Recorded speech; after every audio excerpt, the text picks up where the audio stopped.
Dictation अभ्यास के लिए हमारे चैनल को सब्सक्राइब करें। चलिए शुरू करते हैं।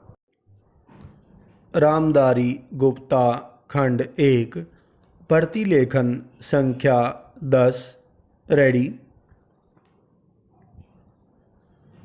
स्टार्ट। सभापति महोदय, आज हमारे देश में जो ऊपर से लेकर नीचे तक शिक्षा दी जा रही है उसमें व्यवस्था ही एक कारण है जिसकी वजह से शिक्षा का स्तर गिरता जा रहा है। पूर्ण विराम।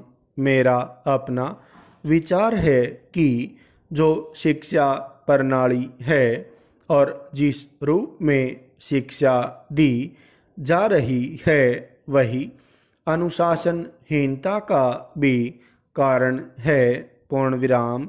अपने देश और प्रदेश में हर एक की अपनी अपनी भाषा है और वह बालक जो इस देश में पैदा हुआ है, जो अपनी मातृभाषा की गोद में पला है, उसको यदि अपनी मातृभाषा में ही शिक्षा दी जाए तो मेरा विचार है कि शिक्षा का स्तर ठीक हो सकता है।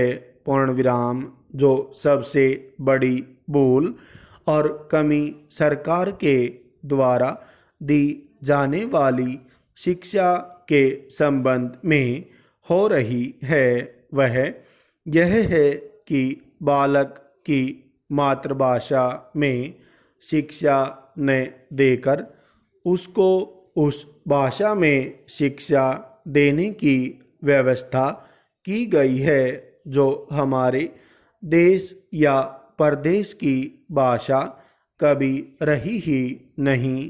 पूर्ण विराम। मेरा अभिप्राय विदेशी भाषा अंग्रेजी से है। पूर्ण विराम।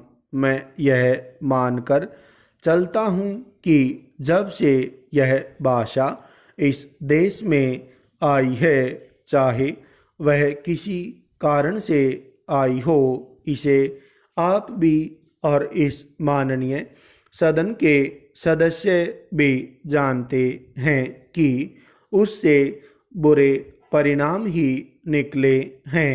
पूर्ण कोई भलाई नहीं हुई है। पूर्ण विराम। इस देश को जो हानि हुई है वह किसी से छिपी नहीं है। पूर्ण विराम। हम देख रहे हैं कि हमारे यहाँ जितना फैशन बढ़ रहा है और जितनी वेशभूषा बिगड़ रही है वह सब अंग्रेजी भाषा के ही कारण है। पूर्ण विराम। जिस समय यहाँ पर अंग्रेज़ों का राज्य था, प्रायः यह देखने को मिलता था कि वे लोग जो विशेष करके किसी न किसी तरह से सरकारी पक्ष के ही होते थे, अंग्रेज़ों से मिलने के लिए जाते समय अंग्रेजी वेशभूषा का ही प्रयोग करते थे। पूर्ण विराम। परंतु यह इस प्रदेश और इस देश का दुर्भाग्य है कि अंग्रेज़ों का राज्य समाप्त हो जाने के बाद भी लोग उनकी वेशभूषा को पहनते चले जा रहे हैं। पूर्ण विराम। इससे जो प्रभाव हमारे देश के फैशन पर पड़ा उससे लाभ के बजाय हानि ही हुई है और हो भी रही है। पूर्ण विराम। मेरा ऐसा विचार है कि अंग्रेजी वेशभूषा से इस देश को बहुत हानि हुई है। पूर्ण विराम। भारत की गौरवपूर्ण सभ्यता और संस्कृति के संरक्षण पर पर्याप्त ध्यान देने की आवश्यकता है। पूर्ण विराम। स्टॉप। और वीडियोस के लिए चैनल को सब्सक्राइब करें।